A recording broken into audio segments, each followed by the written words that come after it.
दोस्तों, आपने एक वीडियो तो जरूर देखा होगा जिसमें 9 लोग पानी में बुरी तरह से फंसे हुए थे, जिनमें औरतें और छोटे छोटे बच्चे भी शामिल थे। और फिर देखते देखते वह सारे के सारे लोग पानी में बह गए। आज का यह वीडियो आप सभी के लिए बहुत खास है। आप इसको आखिर तक जरूर देखें और कमेंट बॉक्स में आमीन लिखकर शेयर भी कर दें, ताकि और भी लोगों के पास में यह वीडियो पहुंच जाए। इसी तरह की इस्लामिक घटनाओं और वाक्य से रूबरू होते रहने के लिए आज ही सब्सक्राइब करें हमारे चैनल इस्लाम हिस्ट्री को और साथ ही बेल आइकॉन को प्रेस करें।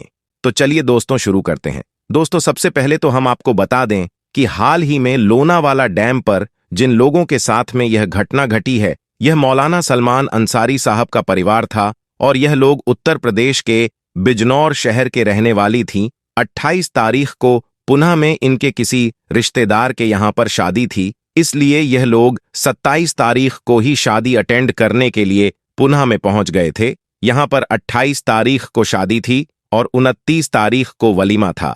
यह लोग उसमें शामिल होते हैं और फिर यह लोग वहां पर घूमने फिरने का प्लान बना लेते हैं। दोस्तों, हम आपको बता दें कि लोनावाला डैम जो पुणे में ही पड़ता है, बस इसी वजह से इस अंसारी परिवार ने लोनावाला पहाड़ियों में घूमने फिरने का प्लान बना लिया और मौज मस्ती करने के लिए यहां पर पहुंच गए। लेकिन शायद कुदरत को कुछ और ही मंजूर था। यह किसको पता था कि इनका यह सफर इनकी जिंदगी का आखिरी सफर होगा और यह पिकनिक इनकी जिंदगी की आखिरी पिकनिक बन जाएगी। बस थोड़ी सी लापरवाही, थोड़ी सी नासमझी ने एक पूरे हंसते खेलते परिवार को इस दुनिया से जाने के लिए मजबूर कर दिया। दोस्तों, इसके बाद यहां सब लोग लोनावाला पहाड़ियों में आ गए और घूमने फिरने लगे। घूमते फिरते हुए फिर इनमें से ये 9 लोग आकर एक झरने के बीच बड़ी सी चट्टान पर आकर बैठ गए और वीडियो बनाने लगे और सेल्फी लेने लगे। यह लोग जब इस चट्टान पर बैठे थे तो उस वक्त पानी बहुत धीरे धीरे चल रहा था, यानी कि सब कुछ नॉर्मल नजर आ रहा था। इस जगह का आज का वीडियो हम आपको दिखाते हैं। यह वही जगह है जहां पर यह घटना घटी थी। आप देख सकते हैं कि अब यहां पर कितना सुकून है, कितनी शांति है। यहां पर पानी अब कितना धीरे धीरे चल रहा है, मतलब कि आज यहां पर सब कुछ नॉर्मल नजर आ रहा है। सेम ऐसा ही नजारा उस दिन था जिस दिन यह लोग यहां पर घूमने फिरने के लिए आए थे। उस दिन भी ये पानी कुछ इसी तरह से शांत था। इसी बीच यहां पर 5 परिवार, जिनमें तकरीबन 17 लोग थे, वो सब के सब यहां पर घूमने फिरने के लिए आ गए और इधर उधर घूमने लगे। इनमें से 9 लोग घूमते फिरते इस डैम तक आ गए जिसका नाम भूसी डैम है। फिर यह सब लोग इस डैम के पीछे, जहां से झरने का पानी आकर तालाब में मिलता है, वहां पर एक बहुत बड़ी चट्टान थी। यह सब आकर उस पर बैठ गए और मौज मस्ती करने लगे। जिस वक्त यहां लोग इस चट्टान पर आकर बैठे थे, उस वक्त सब कुछ नॉर्मल नजर आ रहा था। उस वक्त पानी भी आज की तरह ही शांत था।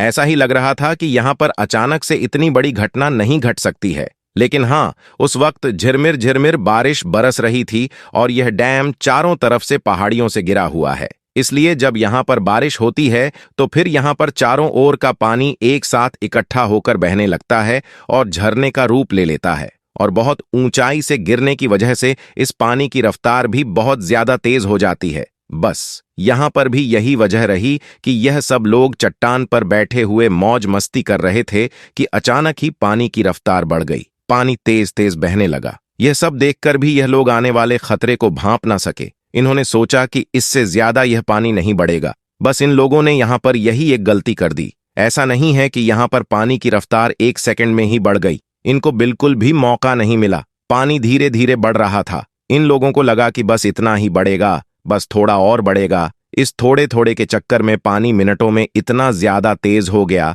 कि फिर यहां से एक पैर हिलाना भी मुश्किल हो गया। अब यह पूरा का पूरा परिवार बुरी तरह से पानी में फंस चुका था। इनमें टोटल 9 लोग थे। अब यह सब लोग एक दूसरे के सहारे खड़े हो गए। इनमें औरतें और बच्चे भी थे। इनमें एक 4 साल का बच्चा था, एक 13 साल की बच्ची थी और एक 1.5 साल का बच्चा था जो अपनी मां की गोद में था। अब इनको फंसा हुआ देखकर परिवार के जो दूसरे लोग थे, जो बाहर की ओर खड़े हुए थीं, उनको शुरू शुरू में तो ऐसा लगा कि यहां पानी जिस तरह से एक साथ में बढ़ा है, वैसे ही यह थोड़ी देर में पानी कम हो जाएगा। मगर ऐसा नहीं हुआ। पानी तो बढ़ता ही चला गया। फिर जब इनको लगा कि अब यह पानी नहीं रुकने वाला है, तो फिर यहां लोग उनको कहने लगे कि वो लोग यहां से हिले नहीं, अपना पैर ना हिलाएं। अब इधर यह सब लोग एक दूसरे के सहारे से खड़ी हुए थे, इसी उम्मीद में कि शायद यहां पानी कम हो जाएगा और वो बच जाएंगे। और दूसरी ओर जो लोग बाहर खड़े हुए थीं, वो सब इन्हें बचाने की कोशिश करने लगे। इसके लिए उन्होंने पेड़ की टहनियों को तोड़ा और फिर उन तक फेंकने की कोशिश भी की, मगर वह लोग इसमें कामयाब नहीं हो सके। दोस्तों, यहां पर बाहर खड़े हुए लोगों ने एक गलती कर दी। अगर वह वक्त रहते कुछ करना चाहते तो उन्हें जरूर बचा सकते थी। इसके लिए वह सब अपने अपने कपड़े उतार कर अगर उनमें गांठ लगाकर फेंक देती तो शायद वह उन तक जरूर पहुंच जाता और वह उनके सहारे से बाहर निकल आते। मगर कहते हैं कि होनी को कौन टाल सकता है। शायद इन लोगों की मौत इसी बहाने से लिखी थी, इसलिए बाहर खड़े हुए लोग भी कुछ न कर सके। और दोस्तों, यहां पर हम इस घटना के जिम्मेदार सरकार को भी मानते हैं। जब सरकार को यह मालूम है कि यह डेंजर जगह है, यहां पर बारिश के मौसम में पानी का वेग अचानक बढ़ जाता है और यहां पर बारिश के मौसम में पर्यटक घूमने फिरने के लिए आते हैं, तो फिर सरकार की तरफ से यहां पर कोई इंतजाम क्यों नहीं किया गया? क्यों यहां पर डेंजर जगह का बोर्ड नहीं लगाया गया? क्यों यहां पर बचाव के कोई सामान मौजूद नहीं है जिससे आपातकाल में निपटा जा सके?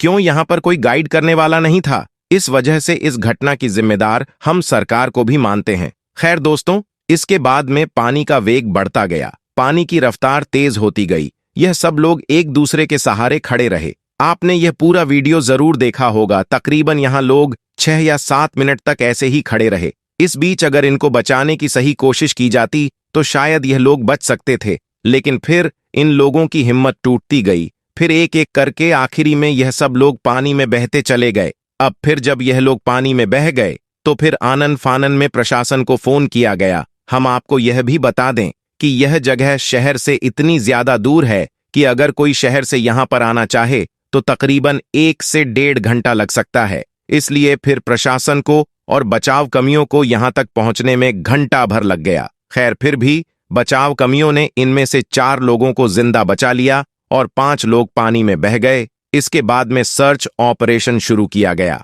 हम आपको बता दें कि यह घटना 30 तारीख दोपहर 1 या 2 बजे के बीच की है। फिर सर्च ऑपरेशन में 3 लोगों की बॉडी तो मिल जाती है। फिर इसके बाद में अगले दिन एक और बॉडी मिलती है, लेकिन एक बच्चे की बॉडी फिर भी नहीं मिलती है। इसलिए फिर यहां सर्च ऑपरेशन जारी रहा और फिर आखिरकार 4 तारीख को उस बच्चे की बॉडी भी मिल गई। अल्लाह ताला से दुआ है कि अल्लाह पाक इन तमाम लोगों के छोटे बड़े गुनाहों को माफ फरमाए और इनको जन्नतुल फिरदौस में आला से आला मुकाम अता फरमाए। आमीन अल्लाहुम्मा आमीन। एक बार आप भी कमेंट बॉक्स में आमीन जरूर लिख देना। दोस्तों, याद रखें, अल्लाह ने जो हमें यह जो जान अता की है, यह बहुत ज्यादा कीमती है। इसके हवाले से भी आप फिक्र किया कीजिए। अपनी जान की हिफाजत करना भी आपके लिए जरूरी है। मगर आजकल बहुत सारे लोग जब घूमने फिरने के लिए या फिर शेरो तफरी करने के लिए जाते हैं तो वीडियो बनाने के चक्कर में अपनी जान को जोखिम में डाल देते हैं।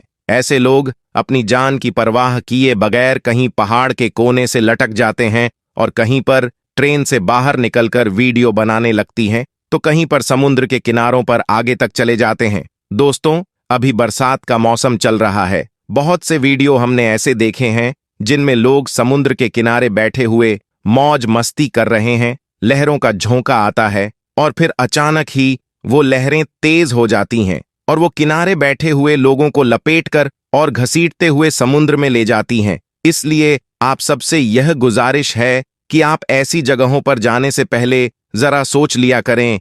कहीं पर वीडियो बनाने के चक्कर में आप पहले यह देख लें कि हम जिस जगह पर खड़े हैं यह जगह खतरनाक तो नहीं है, इस जगह पर कोई रिस्क तो नहीं है। अगर ऐसी जगहों पर आपने थोड़ी सी भी भूल कर दी तो फिर पीछे रह जाने वाले लोगों को जिंदगी भर पछताना पड़ेगा। अभी जिस अंसारी परिवार के साथ में यह सब हुआ है, सच में इनका यह वीडियो बहुत दर्दनाक है। तो दोस्तों, आज की वीडियो में बस इतना ही। इंशाअल्लाह जल्द मुलाकात होगी। तब तक के लिए खुदा हाफिज।